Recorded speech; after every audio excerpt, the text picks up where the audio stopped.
Hey guys, I've seen a lot of your videos and I've seen a lot of them be how-tos or the history of like lacrosse or how to bake a cake. So I really enjoy welding. It's an interesting thing that has really built our civilization as we know it. So I thought I'd do both a little of history and two different types of welding.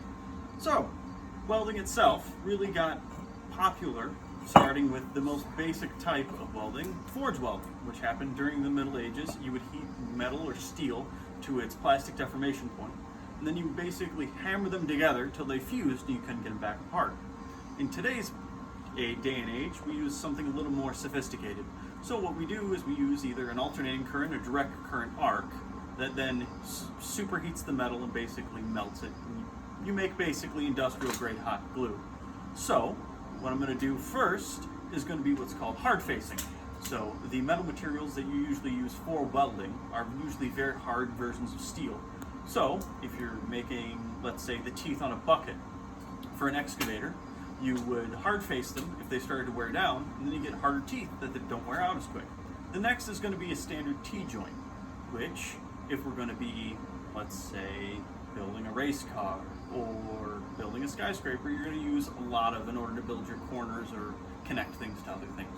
So first what I'm going to do is I'm going to cut the rest of my bar stock to spec so that I have a little piece to work with, and then I'll hard face and then run into a T-joint.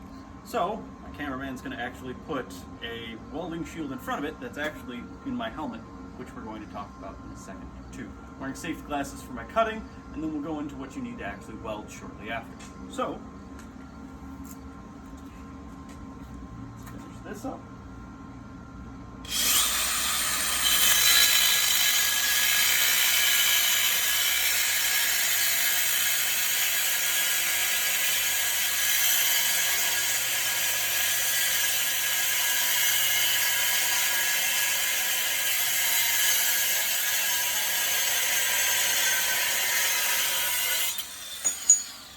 So, with that cut, we have a small piece of metal that's going to be relatively warm, but I'm going to end up tacking that after we do the hard facing. We'll make the T-joint.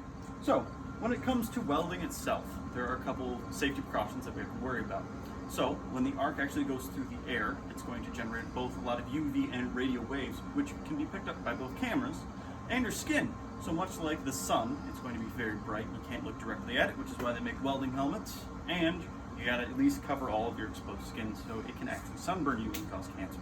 So, got my full cotton, full sleeve shirt, my welding helmet. I'm gonna run a second bead next to the one that I've done earlier so that I can show you a active hard facing. And it's gonna be a little different colored than the rotor itself that I'm using as scrap metal. But we'll run it and then I'll end up tacking up the T-joint for a nice weld. So, let's get to it.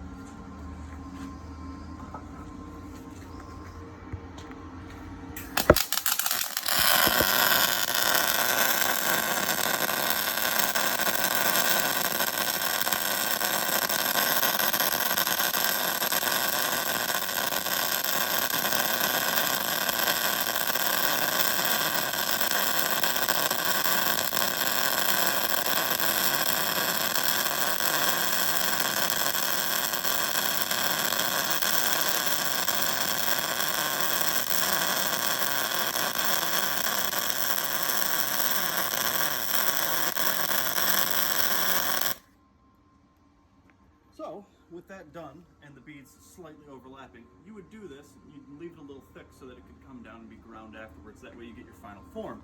So, with that done, I'm going to take this lovely little bit of metal that we cut earlier, run two little tacks, and I'll run a T-joint it's called. So, it should run 90 degrees to the original surface, flip down.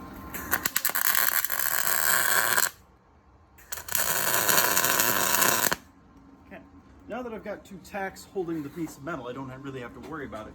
And actually I'm going to put on a thicker set of gloves so that I don't get burned as I'm resting my hand on this now hot rotor.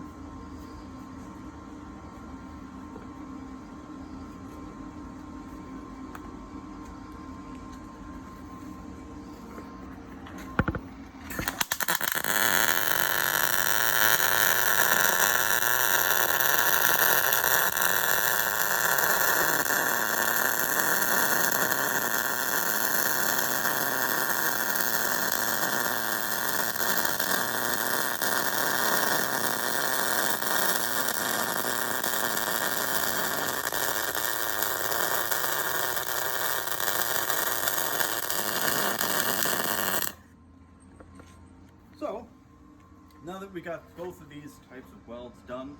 Hard facing actually helps with the hardness of the metals together, but a T-joint, unlike rivets of old, where it used to be the weak point of the structures, actually should be, like, for all intents and purposes, harder than the two base metals put together.